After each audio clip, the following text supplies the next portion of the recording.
Hello everyone, welcome back to my channel once again. मैं पंकज कुमार इस video में आपको एक्सप्लेन करने वाला हूँ लीड कोड वीकली कॉन्टेस्ट 314 का थर्ड प्रॉब्लम, जिसका नाम है using a robot to print the lexicographically smallest string. ठीक है, तो इसी कॉन्टेस्ट का फर्स्ट एंड सेकंड का वीडियो मैंने अपलोड कर दिया, जिसका लिंक ऊपर आपको, सेकंड का लिंक ऊपर आपको आई बटन पे आ रहा होगा, एंड फर्स्ट का अगर आपको देखना है तो आप चैनल पे जाकर एक बार विजिट कर लो। ठीक है, एंड अगर आप चैनल पे नए हो तो चैनल को सब्सक्राइब करना नहीं भूलना। क्वेश्चन थर्ड पे मूव करते हैं। यहाँ पे दिया हुआ है कि आपके पास दो स्ट्रिंग है एस एंड टी। ठीक है, तो आपके पास दो तरह का ऑपरेशन है, एंड आप इन दोनों में से किसी एक ऑपरेशन को एक टाइम पे कर सकते हो। ठीक है, ओके। तो इनिशियली टी जो स्ट्रिंग है वो एम्प्टी है, और आपका एस जो है वो गिवन स्ट्रिंग है। ठीक है, फर्स्ट ऑपरेशन ये कहता है कि स्ट्रिंग एस का जो गिवन स्ट्रिंग है उसका फर्स्ट कैरेक्टर को आप उठाओ, यहाँ से खाली करो इसको, मतलब रिमूव करो, और टी के लास्ट में अपेंड कर दो। अपेंड का मतलब ये लास्ट में ऐड कर दो। ठीक है, कॉन्केटिनेट जैसा T equal to T plus particular जो कैरेक्टर को आप ला रहे हो एस ऑफ फर्स्ट से। ठीक है, तो ऐसा कुछ। और दूसरा ऑपरेशन ये कहता है कि टी के भी जो लास्ट कैरेक्टर है उसको रिमूव कर दो, और उसको जो है रोबोट को दे दो, मतलब वो आपका जो आंसर वाला स्ट्रिंग होगा उसमें ऐड कर दो। ठीक है, और ऐड फिर से अपेंड करने का जैसा मतलब है वही कि लास्ट कैरेक्टर लास्ट में उसको ऐड करना है, और इससे क्या होगा, आपको एक स्ट्रिंग मिलेगा। तो वैसे बहुत सारे स्ट्रिंग आपको मिलेंगे, तो यहाँ पे बोल रहा है कि आपको जो लेक्सोग्राफिकली स्मॉलेस्ट स्ट्रिंग पॉसिबल जो हो सकता है वो आपको बताने हैं। ठीक है, एक आपको टेस्ट केस से समझाता हूँ। आपके पास गिवन स्ट्रिंग एस जो है वो टी जेड जेड ए है, टी अभी कुछ नहीं है। आपके पास फर्स्ट अटेम्प्ट क्या होगा, अगर एम्प्टी है तो फर्स्ट है जो आपका जो ऑपरेशन होने वाला वो ऑब्वियसली क्या होगा कि एस का फर्स्ट कैरेक्टर को उठाओ और जेड में रख दो, सॉरी जेड को उठाओ टी में रख दो, टी हो गया। इसके बाद आपके पास दो ऑप्शन है, इस जे जेड को हटाओ और आपका लेट सपोज आंसर जो स्ट्रिंग है उसमें ऐड करो, या तो फिर से इस जेड को यहाँ पे ऐड करो, तो यहाँ पे आंसर इक्वल टू जेड होगा। फिर यहाँ पे आने के बाद दो एक ही पॉसिबिलिटीज होगी, आपको डायरेक्ट एक जेड को यहाँ पे डाल दिया, अब किसी एक को उठाना है तो मीन्स जेड को यहाँ पे उठाना, तो यहाँ पे जेड आ गया। और फिर यहाँ पे आप देख लेते हैं, डबल जेड आने के बाद फिर दो पॉसिबिलिटीज, इस जेड को उठाओ आंसर में जेड कर दो, या जेड जेड फिर ए कर लो। ठीक है, और यहाँ पे आने के बाद फिर एक पॉसिबिलिटीज है, ए को उठाओ। ठीक है, आपके पास आंसर इक्वल टू जेड करने के बाद जेड होगा, फिर से दो पॉसिबिलिटीज है, या तो ए को उठाओ तो आपका जो होगा ये जेड ए होगा, क्योंकि एक जेड चला गया होगा, यहाँ पे जेड जेड था और इस जेड को हटा दिया आपने तो जेड ए हो गया, या इस जेड को भी हटा दोगे तो आंसर जो होगा वो डबल जेड हो जाएगा। और यहाँ पे आने के बाद क्या होगा, अब सिंपल बात है, आपको हटाने ही हैं, तो जेड ए जेड होगा, यहाँ पे डबल जेड फिर ए हो जाएगा, और इसी में यहाँ पे आओगे तो ए डबल जेड होगा, और इस तरह आपका यहाँ पर भी कुछ आपको जेड जेड ए या जेड ए जेड जैसा कुछ आने वाला है। ठीक, अब देखो इतने सारे स्ट्रिंग होंगे आपके, इन सारे स्ट्रिंग में लेक्सोग्राफिकली स्मॉलेस्ट जो स्ट्रिंग है आपका वो आपको फाइंड आउट करना है, यही क्वेश्चन कर रहा है, जो कि आपका ये वाला ए डबल जेड। ठीक है, देखो आपका आंसर में भी ए डबल जेड, तो यही आपको फाइंड आउट करना है, राइट। ओके, तो सबसे पहले अब देखते हैं क्या हो रहा है, यही इसी एग्जांपल से समझ लेता है, ज्यादा ज्यादा टफ नहीं हो गया। होने क्या वाला है, जैसे देखो, अगर हम किसी भी पर्टिकुलर पॉइंट पे हमारे पास एस में कुछ कैरेक्टर भी बच रहे हैं, टी में कुछ कैरेक्टर हैं, हमारे पास पॉसिबिलिटीज क्या है कि देखो, अगर इस जेड को, जैसे लेट सपोज यहाँ पे जेड था, इस जेड को आपने उठाया और टी में यहाँ पे आपने जेड को ऐड किया, और टी से वापस उठा के अगर आपने आंसर में ऐड किया तो कोई फर्क नहीं पड़ा, जेड जेड ए होता, जेड को आपने यहाँ डाला, यहाँ से यहाँ डाल दिया, फिर नया जेड आया यहाँ पे, फिर यहाँ पे डाल दिया, फिर ए आया, फिर ए को यहाँ लाया, ए को यहाँ पे डाल दिया, मतलब एक ऑपरेशन ये किया उसके बाद ये ऑपरेशन कर दिया, ऐसा कुछ। फिर यहाँ से एक ऑपरेशन लाया, फिर ये वाला यहाँ किया। तो अगर अल्टरनेट ऑपरेशन कर रहे हो तो जो रिजल्टिंग स्ट्रिंग या जो गिवन स्ट्रिंग है उसमें कोई चेंजेस नहीं है, तो ये टी का कोई यूज ही नहीं है। तो टी का यूज कहाँ है, कैसे है, इसको समझना। टी का यूज ऐसे है, देखो अगर आपने दो कैरेक्टर को उठाया, दो या दो से ज्यादा कैरेक्टर को टी मिलाया है, ठीक है, तो उसके बाद क्या है कि आपके पास चांस है क्योंकि आपने 2-3 कैरेक्टर को ले आया, तब जो लास्ट वाला कैरेक्टर है वह सिर्फ वही उठाना है।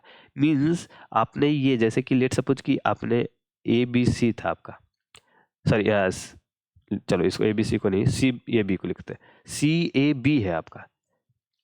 तो अगर आपने अल्टरनेट किया होता तो सी ए बी ही बनता, लेकिन आपको पता है कि सी के बाद स्मॉलेस्ट है एक कैरेक्टर, क्योंकि सी ए से छोटा, सॉरी ए सी से छोटा है, ठीक।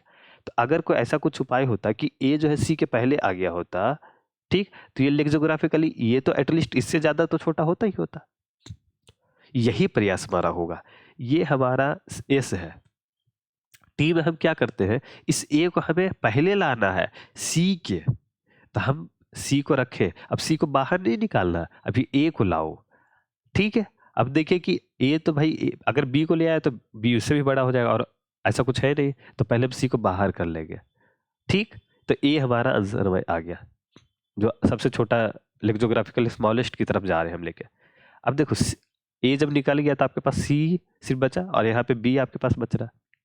फिर इस ऑप्शन है कि आप सी को पहले बाहर कर लो टी से, या बी को वापस लाओ, और बी देखो यहाँ से, या तो आप सी को बाहर कर लोगे तो ए सी बनेगा, और नहीं तो बी को यहाँ पे वापस ला के किया तो ए बी सी बनेगा, और अगर आपने ऐसे किया तो ए सी बी बनेगा। तो आप क्या करोगे, आप करोगे कि पहले बी को यहाँ पे लाए, और उसके बाद बी को बाहर निकाले, और सी को आपने फिर बाद में निकाला। और आप ऐसा क्यों करोगे, क्योंकि क्योंकि ये बी के आने से लेक्सियोग्राफिकली स्मॉलेस्ट हो रहा है। और ऐसा क्यों, क्योंकि बी को ऐड करने के बाद इससे बाद कोई ऐसा और कैरेक्टर नहीं है जो आएगा तो इससे भी छोटा कुछ दे पाएगा, समझ रहे हो।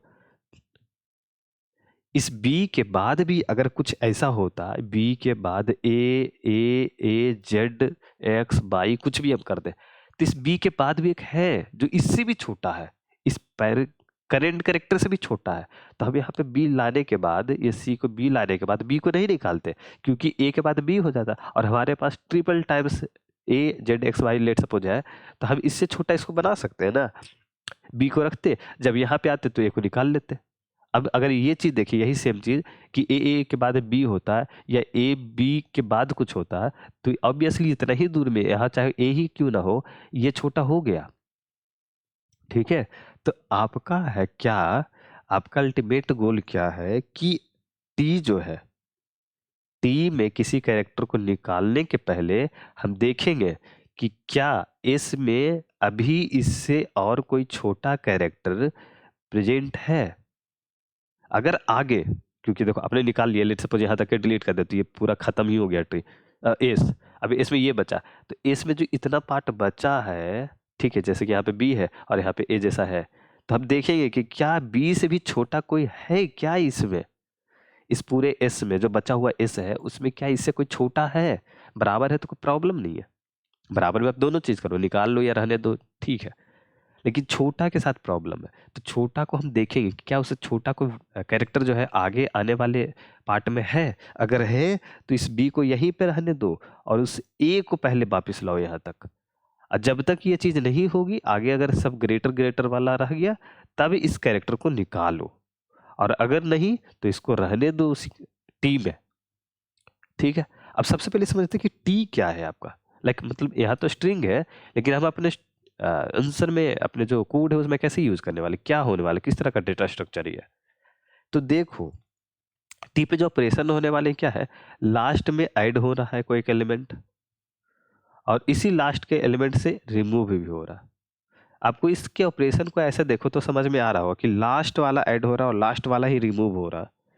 ऐसा एक हमारे पास स्टैंडर्ड डेटा स्ट्रक्चर है जिसका नाम है stack, last in first out, और नहीं तो आप इसको वेक्टर के जरिए भी कर सकते हो, ठीक है, ठीक। तो ये जी हो गया।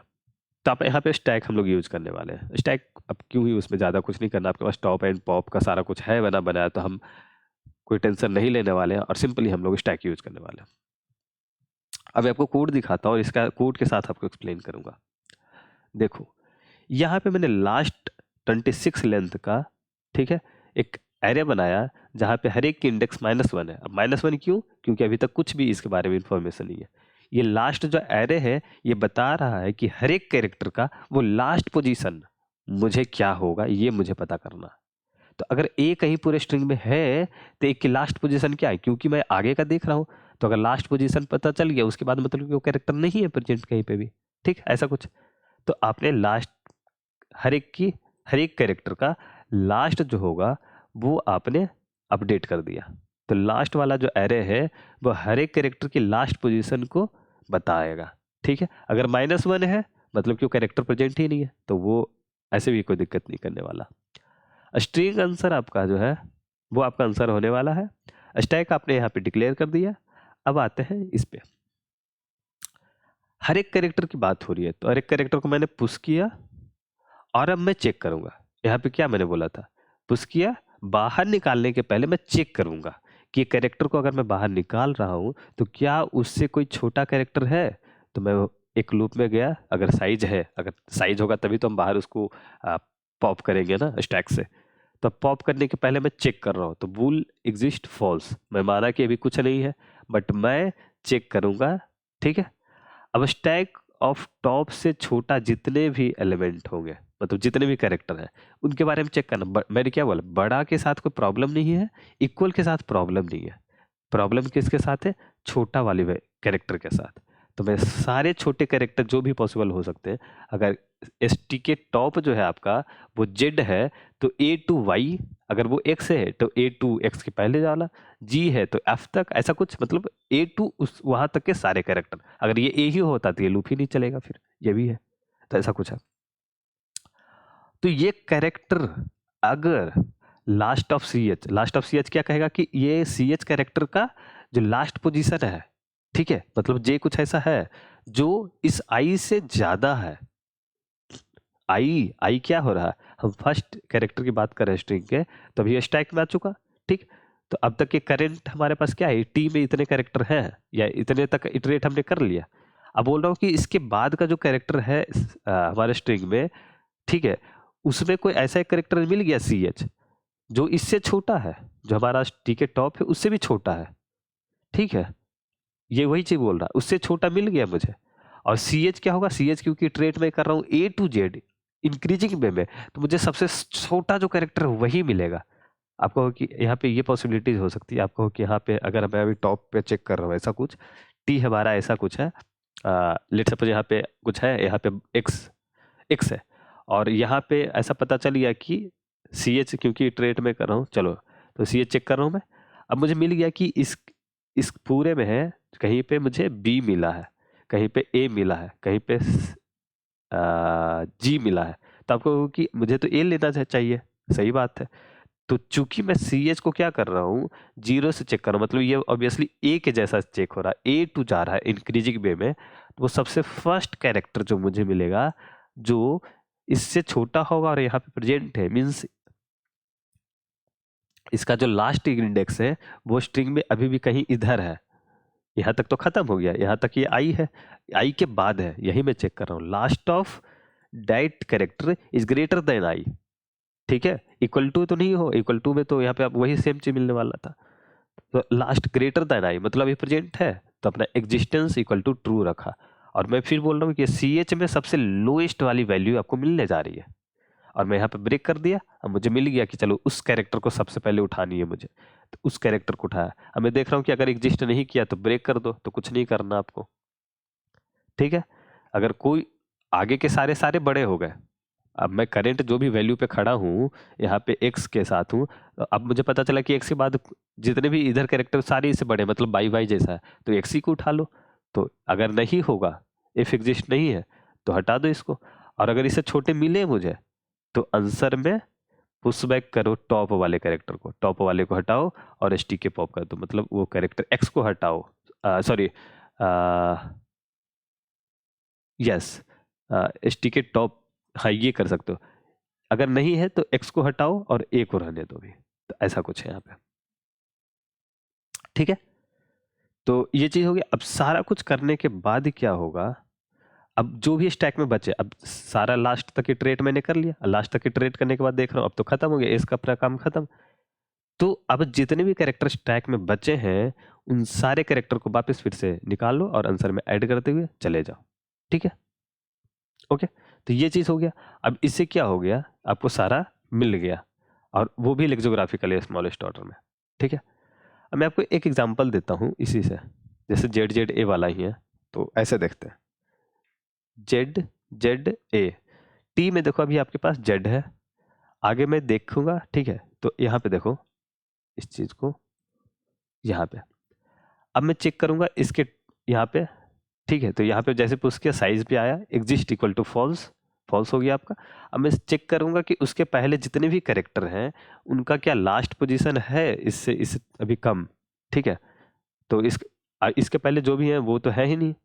तो अगर आप देखें तो जेड, अब जेड के लिए इटरेट होगा आपका ए टू लाइक 0 टू 24 तक। अब मैं देखूंगा कि हाँ भाई 0 पे जो ए है उसकी की लास्ट पोजीशन जो है वो कहीं ना कहीं इससे ज़्यादा है, तो इससे ज़्यादा हो गए तो एग्जिस्ट इक्वल टू हो गए ट्रू, और यहाँ पे हो गया ब्रेक। यहाँ पे एग्जिस्ट अगर फॉल्स नहीं है तो सॉरी, तो ये अगर है तो यहाँ पे ब्रेक, एग्जिस्ट अगर ट्रू है तो ब्रेक हो गया, ये चीज़ नहीं होगी।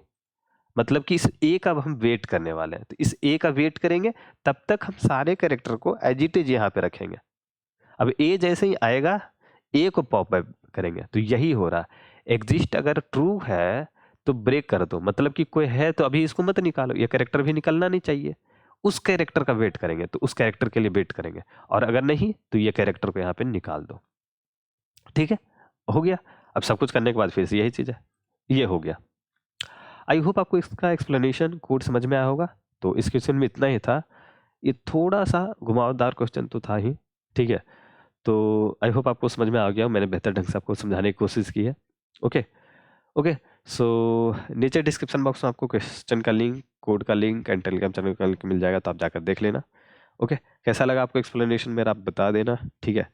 बाकी मिलते हैं अगली वीडियो में, टिल नाउ बाय बाय।